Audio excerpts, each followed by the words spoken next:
Hey everybody, I just want to let you know you're doing a great job with all of this trigonometry stuff. Keep at it, keep asking all your great questions. Today I'm going to go over how to find missing angles now. Last time we talked about missing sides. This time we're going to talk about missing angles and how we use trig to find those missing angles. Now some of you have been asking, how do I know which function to use?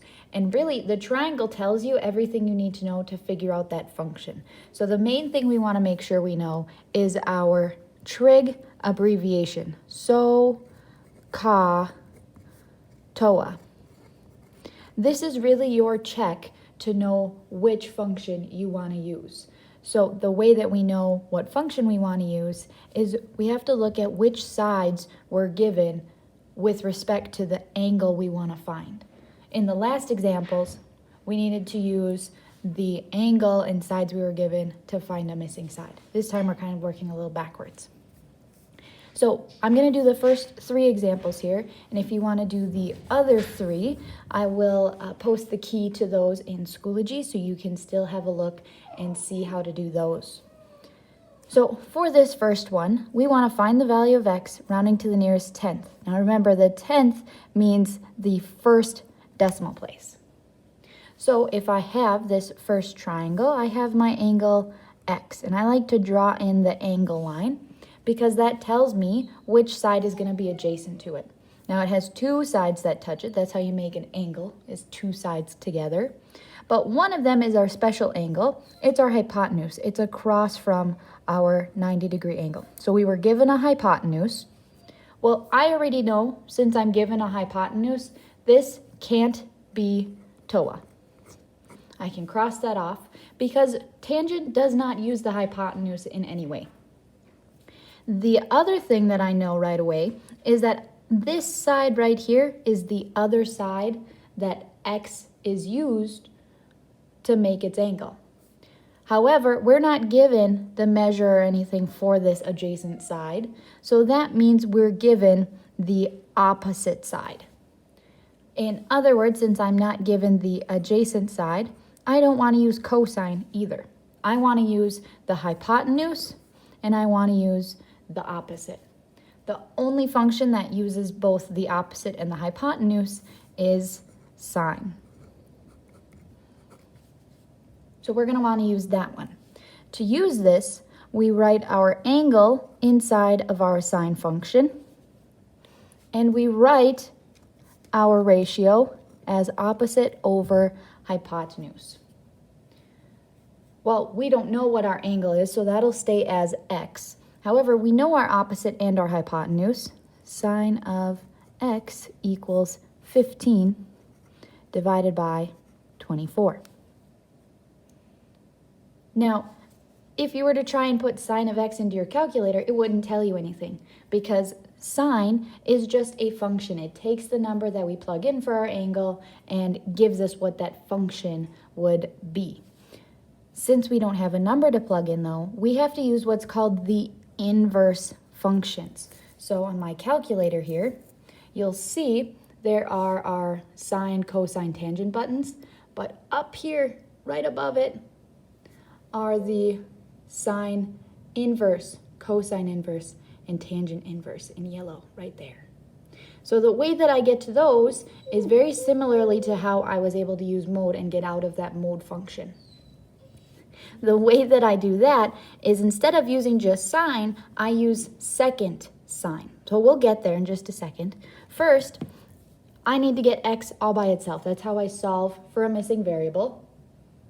So now I want x all by itself. I have to get rid of this sine function around it. That's what we call an inverse function. If I want to undo a function, I need to do its opposite, which is the inverse.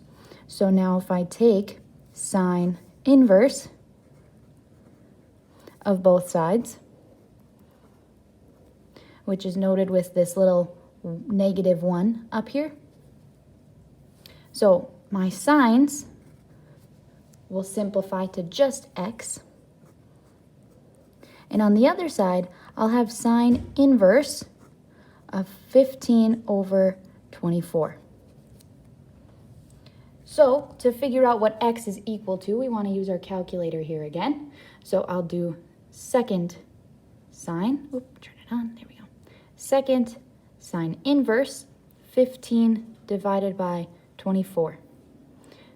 Notice how I don't need to simplify that fraction at all. I can just plug it in as it is. I don't need to worry about anything from there. So if we hit enter, I get 38.682. But remember we said that we want our answers to be to the nearest tenth. So that means I'm going to round this up to 38.7. So x equals 38.7 degrees. I found x. I don't need to worry about anything else. Moving on to number 2 here, we can see that we have our angle x. I'm going to color that in. And then I have two sides, 11 and 8. Now, one of these is a special side because from my right angle, using my arrow here, I can see that 11 is my hypotenuse. That means that 8 is either the opposite or adjacent. Well, since it's the other side that makes up angle x, that means that this has to be the adjacent. So we're given the adjacent and the hypotenuse to solve for x. Looking back at our trig functions, the only one that has both a and h is cosine. So that's how I know that's the function I want to use. I know I'm given the adjacent and hypotenuse sides to my angle. So that means I need to use cosine. So I have cosine of x equals my adjacent, which is 8, divided by the hypotenuse, which is 11. Now again, I want to solve for x, get it by itself. That means I'm going to need to use the inverse function for my cosine. So I write cosine to the -1, cosine of x is cosine inverse of 8/11. Now again, these two functions will negate each other. That means that they will simplify to just x. And then we have cosine inverse of 8 divided by 11. So I'm going to take my calculator and I'm going to type that in. I'm going to type second cosine inverse 8 divided by 11. I get 43.3417, yada, yada, yada. But if we look, again, we want to round to the nearest tenth. That means that I need to round to this 3. And since 4 is not 5 or greater, that means 3 would just stay the same. So x equals 43.3 degrees. Don't forget to label with degrees. One more example here with number 3. We have 20, 37, and our angle x. Now this one's a little tricky. We know that 37 is touching x, but there's one side that's missing. So one of these is the adjacent side that I'm given. One of them is maybe the hypotenuse. Well, if we look at where our right angle is, comes up this way, that means that this side was the hypotenuse. Since I'm not given the hypotenuse, there's only one function that doesn't use the hypotenuse, and that's tangent. Its abbreviation is TOA. There's no h in that. There's no hypotenuse. Sine and cosine both have hypotenuse. That means I can't be using that one. So now we just have to figure out if 37 or 20 is my adjacent or my opposite. Well, we said when we draw our angle ray, we see that 37 is on that, so that would be my adjacent. And 20 is way across from x, so that is my opposite. Now, since we've said that we want to use the opposite and adjacent sides, we're going to use our tangent function. So we'll have tangent of x equals opposite over adjacent. First letter on top, second letter on bottom. So we have 20 over 37. Now again, all of our trig functions have an inverse, so we will use that inverse to solve for x. So we'll take tan inverse of both sides.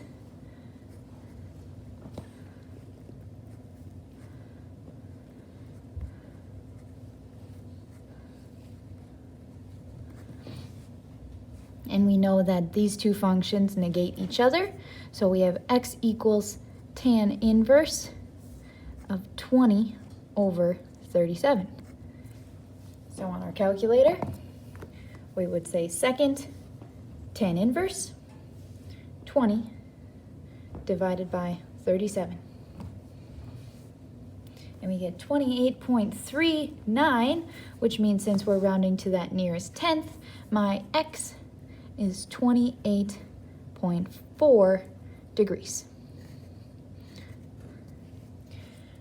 Again, if you want to know how to do more examples, or you want to double check your work, make sure that you've done these final 3 problems here right. I will be posting this key on Schoology for you so you can take a look at that. And we'll be talking about finding angles and sides together next time. As always, you can email me, send me a message if you need some help, pop back into our classroom call. Have a good day.